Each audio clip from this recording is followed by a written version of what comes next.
a little bit while we're talking.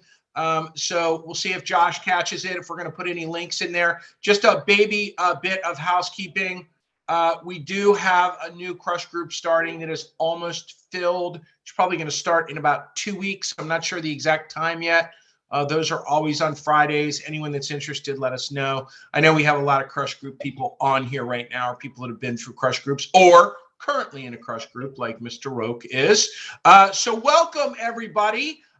We have the distinguished Mr. Lazowski on with us today, who I'm going to get to in 1 minute with Fairway, independent mortgage. And, the market is interesting. I'm sure most of you in all my crush groups and everyone I'm talking to, I say nod your head if you've heated up in your area, and almost everyone is nodding their head.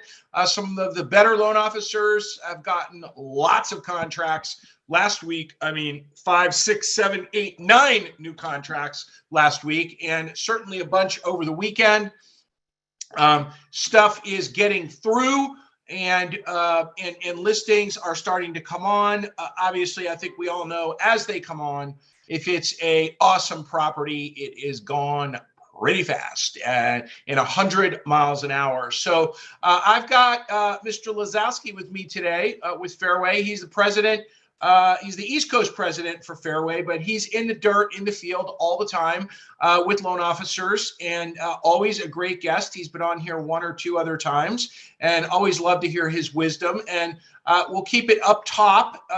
Just to start, Mr. Laz, tell me what you're seeing from your 40,000 foot perch. Are you seeing more locks? Are you trending up right now in your land? By the way, David is Mass, Connecticut, Rhode Island. He's northeast guy.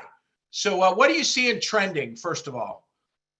Well, today is Marathon Monday. First of all, Joel, thank you for keeping me out of the rain because it's raining pretty hard out there. So appreciate you having me on. But I would tell you that locks are definitely picking up.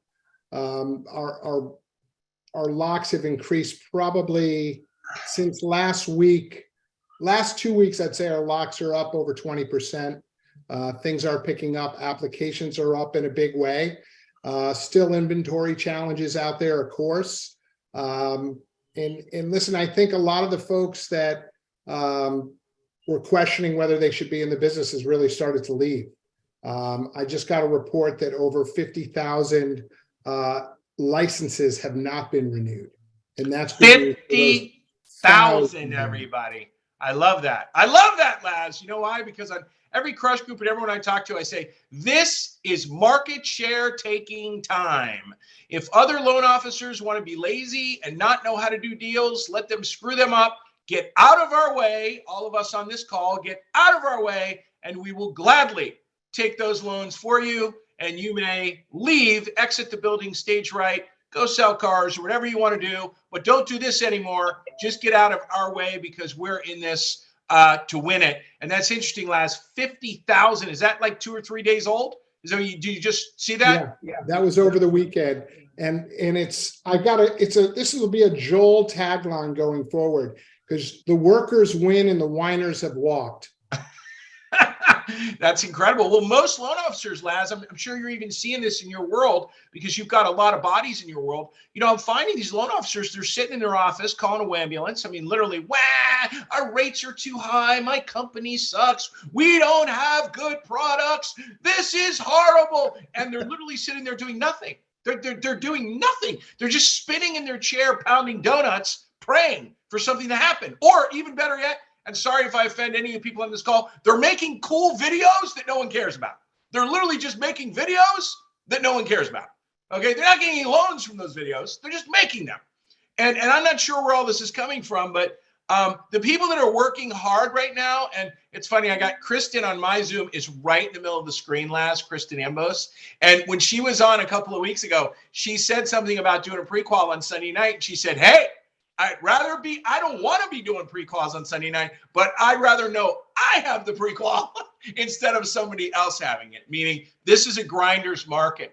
Laz, are you seeing that in your crew? How many active loan officers are in your world, are in Laz land, ballpark? About 150. And are you seeing the grinders just rise to the top right now? 100%. those that are working. Their pre-calls are up. They're working all the time now. People are back to open houses. People are doing what they need to do. And that's not all 150, I will say that, but the ones on the top are. Yeah, yeah. And let me tell you, everyone, your agent partners appreciate what you're doing, and they notice, and they're watching very closely. I'm with agents every week. I'm probably about to be with over 100 on tomorrow, a bunch, and then Thursday, Wednesday and Thursday. I'm going to be with a lot. I'm telling you, that is what they're saying, and they will remember this. And last, for one of the first times, people call me all the time. I'm getting high level calls now. Joel, can you come in our company? We need a lot of help with purchase sales. And I'm like, what? What do you want me to do? Like, what? You have to change the whole culture. I mean, like it's major. You can't just sit around. Probably 95% of loan officers will quit once I get done talking, and they realize that they actually have to go to work. Laz, tell me some of the traits. What are you seeing? What are you hearing from your people in the field? What are they doing besides being mobile, besides being out there? What are you seeing? What best practices are they going back to? They're in touch. They are in there doing everything they can besides the belly to belly stuff that we all have grown to appreciate through you, bigJOEL. They're out there teaching classes. They're out there doing the things they need to do. They're finding the realtors. So they're seeking them out to get in front of them, to be top of mind. And they're doing all those little things that make them top of mind. It's a constant trip. And it's not just one thing.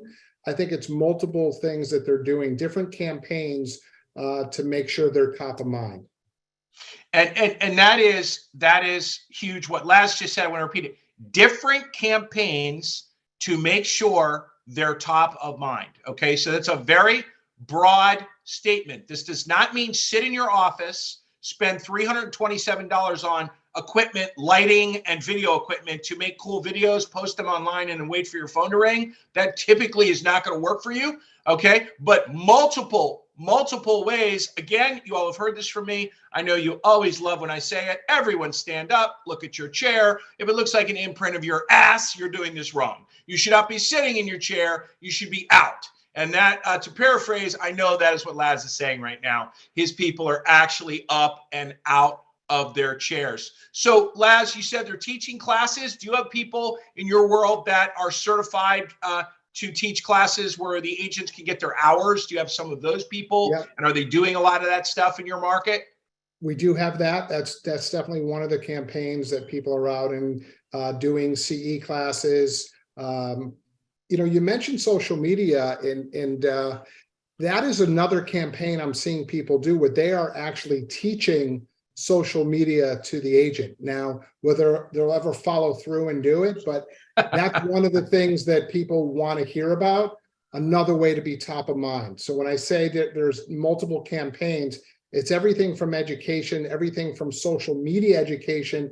It's also doing social media for the agents. I'm seeing people do that. They'll have them do the raw footage and they'll do the reel for them. I mean, that engagement really gets you back and forth and top of mind, because it moves more towards that friendship thing that you seek so much. You're not talking about loans. You're talking about making them top of mind with their borrowers or their clients. So that's an interesting dynamic that I'm seeing people do.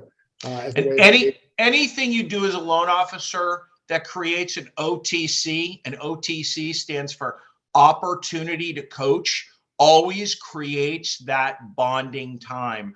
Anything you can do with your partners where you are bonded over something cool always leads to even cooler things. And especially when you're teaching and they're learning and they're enjoying what you're teaching, it really bonds you, for a long time and deepens the relationship. I say this all the time: when you're talking to a referral partner, you always have an opportunity to develop a new relationship or deepen an existing relationship. But one of those two things should be going on. Laz, they're teaching classes. They're out. They are really mobilized. what about this whining? I'm hearing a lot of loan officers whining about. That's why I loved when Kristen said this a couple of weeks ago. Whining about we're having to work so hard. Some of these loan officers, Laz, it's some of these people. I'm looking to see if I got any big, huge dogs on here right now. That they'll have a house come on the market, and there'll be 20 offers, and 5 of the offers are with that one LO. So there's literally like 5 separate letters from like Pete Griffin or something. There's 15 others, and there's 5 listing agents looking. They're like, Pete, while they're looking. And obviously, whoever the loan officer has worked pretty hard there to create all that. And every time I hear that whining, I'm like, are you crazy? You're complaining that your partners are trying to use you and you're having to work a little harder. Let me explain to you, 20 and 21, those were that's like 06 and 07. I mean, forget about that. That is not what's going on. That's not reality in any way. And, Laz, I'm seeing this softness. The other thing, Laz, the other message, and, I'd love to hear from you on this, because you obviously in your position had to participate and facilitate some of the, call it the thinning of the herd with ops. What's happening is some of these loan officers are super messy, and their messes were hidden by ops, and a lot of the ops people are gone, and now they're just messy. So there's a ton of saves. Are you just seeing that pop off the board in your world, where you're seeing these loan officers having to dig in and really learn their craft as well, as far as submitting loans? I sat with a loan officer last week. We had that exact conversation where it was so much easier before because they had the support. And this was a newer loan officer that is used to having things done because everyone was so busy. He was used to having certain things done, but it's now back to basics. Learn the guidelines, learn the thing. What people don't realize, when you have help, when you have all that support, that's supposed to be leverage to your business, not a crutch to your business. And I think people kind of lost touch of that. They lost sight of that. And it almost became an entitlement thing that they had that kind of support, even though they don't have the same units. When you have the units, you get the support to create leverage in your business. But otherwise, you got to be back to basics, and you got to be doing it yourself. That's a great analogy. I almost want to pull that out. I don't know what minute that is at the tape or on this video, but that is a great analogy. And you're right, Laz. And some of these managers on this call, I see at least one regional on here that I could see. I mean, that's their world, like your world all day, wah, I can't get my loans closed. And ops is really slow, and they're closing 2 loans. Both the loans they handed in are literally dumpster fires. There's 9,000 conditions on them, and they're complaining that ops is slow. Meanwhile, no. Ops is not slow. You're slow, and you handed in trash. And because you did, you're paying right now.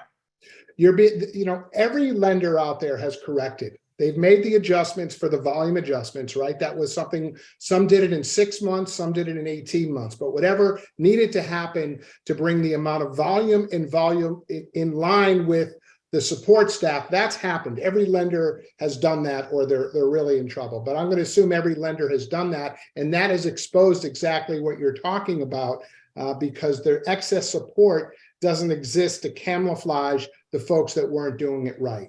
And I put that into the whiners walk category because there's 3 or 4 reasons why people are going to walk. They're either going to blame ops, never going to blame themselves. They're going to blame the industry or the environment that they're in. Yeah. It's amazing. And I don't know about you all out there, but if you're getting save deals right now, and everyone is, I don't know about you all, this call is too big to engage people while we're talking, but man, some of these safe deals, they're not even safe deals. I'm sure you all are looking at them and going, what is going on here? This loan is totally fine. You don't even have to do anything. It's just the other loan officer literally couldn't read the guidelines. You make one change and the loan closes. And let me tell you, if you close a safe deal and you're not in front of that agent within 5 days after it closes, shame on you, because you should put that other loan officer out of their misery. They can join that could be 50,001 licenses turned in, because there is no reason to not get all over that. And, Laz, 2 or 3 years ago, actually, before COVID, I was watching what was going on, and I was thinking this and sort of talking about it, that we are moving toward, with technology. I used to say high tech, low touch equals no money. And I would say high touch, low tech equals big money. Now it's high touch, high tech.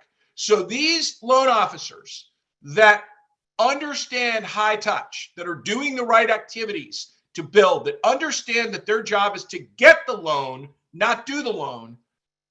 When they use technology the right way, man, you do not want to be standing on the beach when that tsunami comes, because these are the loan officers that are taking a lot of market share right now and are going from 25 loans a month to 35 real quick. And those 35, those extra 10, 222 from 5 loan officers, they're probably in the group of 50,000 that are handing the thing, or they're moving companies because their company sucks, or their rates are too high, or whatever it is. They're moving, and really that's not the case at all. They just don't want to do their job. So Laz, tell me what, from your perch, what are you telling your people every day? Where's the push from the top to get through this? And are you seeing in your, not to prognosticate, but do you think this is going to continue for now and will probably finish a lot stronger than we started? What are you seeing? I know you're in, listen, I know you have a weird market because Boston Metro is super tight on inventory,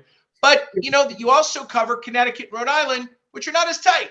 Those loan officers have more going on, but what are you seeing to prognosticate a little?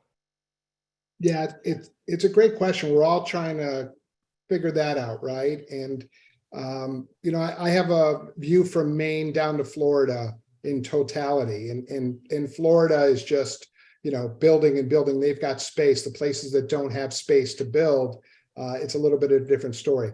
Look, I think at the end of the day, Joel, if we want to believe in Barry Habib and Dave Stevens, May, it all changes in May, right? Does that really happen? Time will tell.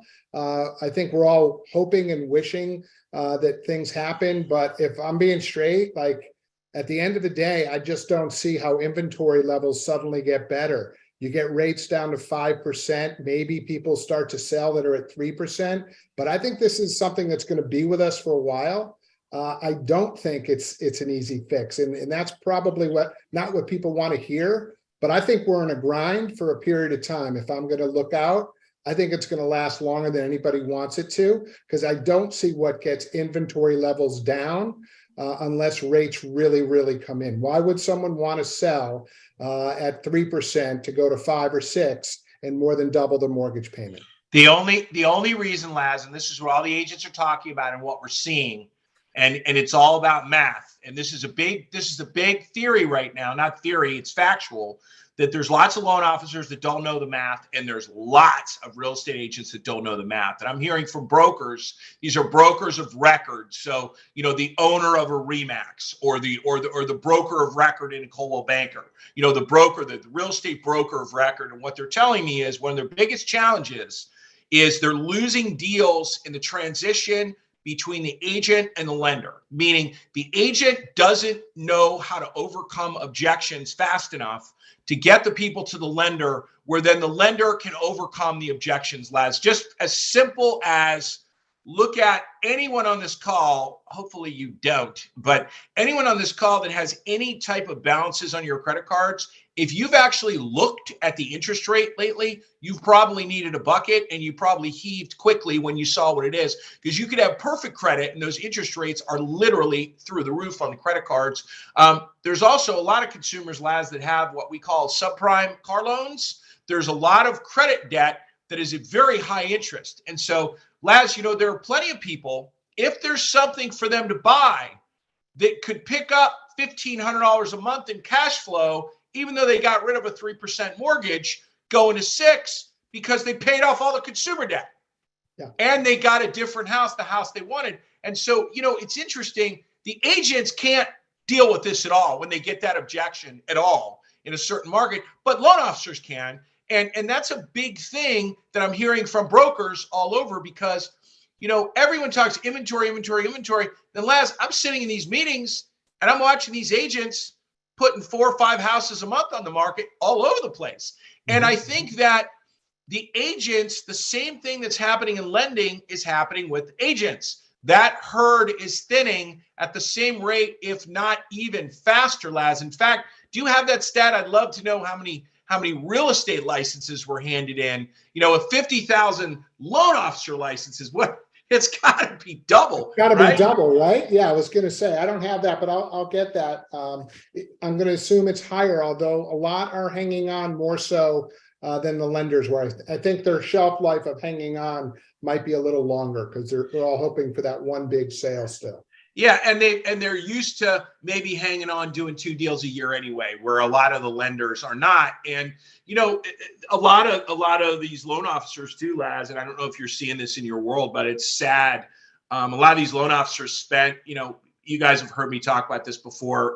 People in crush groups, in the no laughing, but in the 90s, in a big refi boom. What I used to do, Laz, with the loan officers that worked with me is I would have them come in. We got paid once a month back then, and we would figure out whatever their paycheck, whatever portion was from refinances, and I would make them write a check to their financial advisor. I would make them save it, would not let them live on it. I would say, okay, that's fine. That's great that you made that money. That's awesome. But you need to live on the purchase volume because that's never going to go away. People are always going to buy and sell houses. You know, but refinances are, people die and there's different reasons for refinances, cash outs, whatever. But besides that 10 or 15%, the other 85% are only rate related. And, you know, what I'm finding, Laz, which is kind of sad, sometimes talk to loan officers, these men and women suddenly thought they were real estate moguls, picked up 17 Airbnbs in areas that now got a NIMBY vote and it's 28-day minimum where the properties are. And these loan officers are going,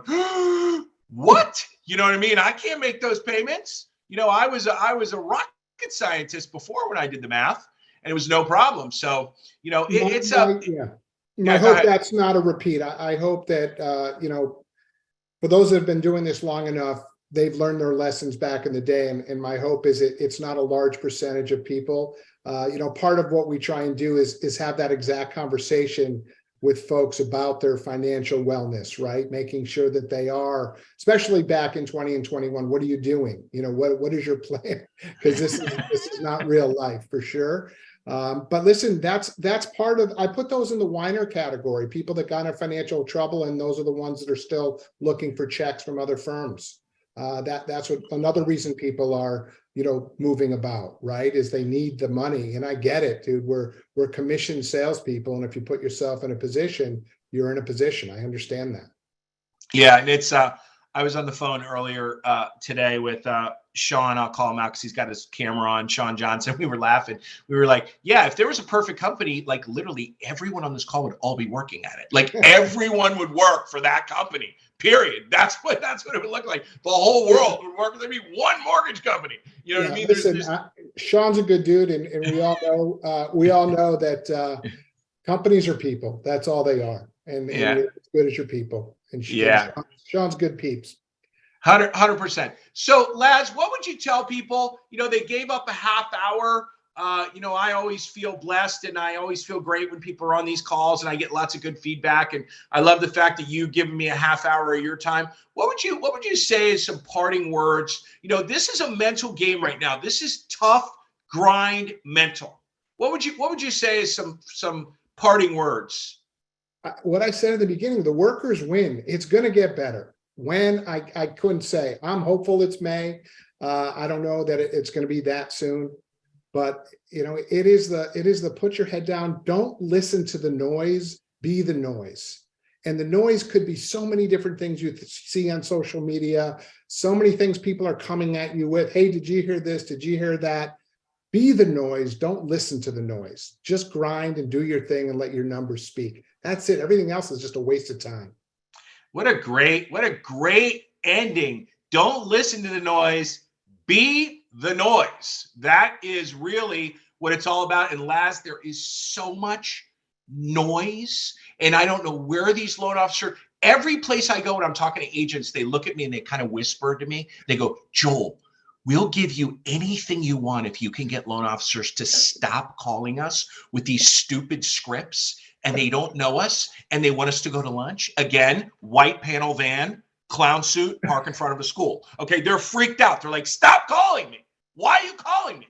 Who gave you these scripts? And even worse, you're having a biz dev person call me? You can't even call me yourself? I mean, every place I go, Laz, the agents are like, stop. And again, this is the noise that I think people are listening to, because they'll do anything rather than actually go do their job. Listen, the noise that I've heard is everything under the sun. To every mortgage company's going out of business, and this person is this, and your rates are terrible, and our rates are great. We have ops. The noise is just, come on, folks. We're all doing the same thing. Let's just do our thing. It's not, companies are people. That's it. Nobody's got it figured out. And if you think you have it all figured out, you're probably in trouble in life, because you never have it all figured out. And you're always trying to get better. You're always trying to increase your business. You're always trying to get more efficient. You're always trying to work smarter. All those things we try to do every day. And it hasn't changed. Good times or bad. And I think what a great thing to leave with. Be the noise. Don't listen to the noise. And every person on this call that is the noise, I can see a couple of them are closing a lot of loans this month. I'm not going to call you out, but I see 2 of you with your cameras on, and I know you're closing a lot of units this month by being the noise for sure. So Laz, thank you so much. Everyone, thank you for joining us. This will be a podcast very soon. If you want to go find it in the Big Joel Show on YouTube or on my site or whatever. And like I said, it's probably I know it's on Facebook and LinkedIn as well. It just streams. So we'll see everyone in 2 weeks. If you're interested in the Crush Group, just let us know. See you all later. Thank you, Laz.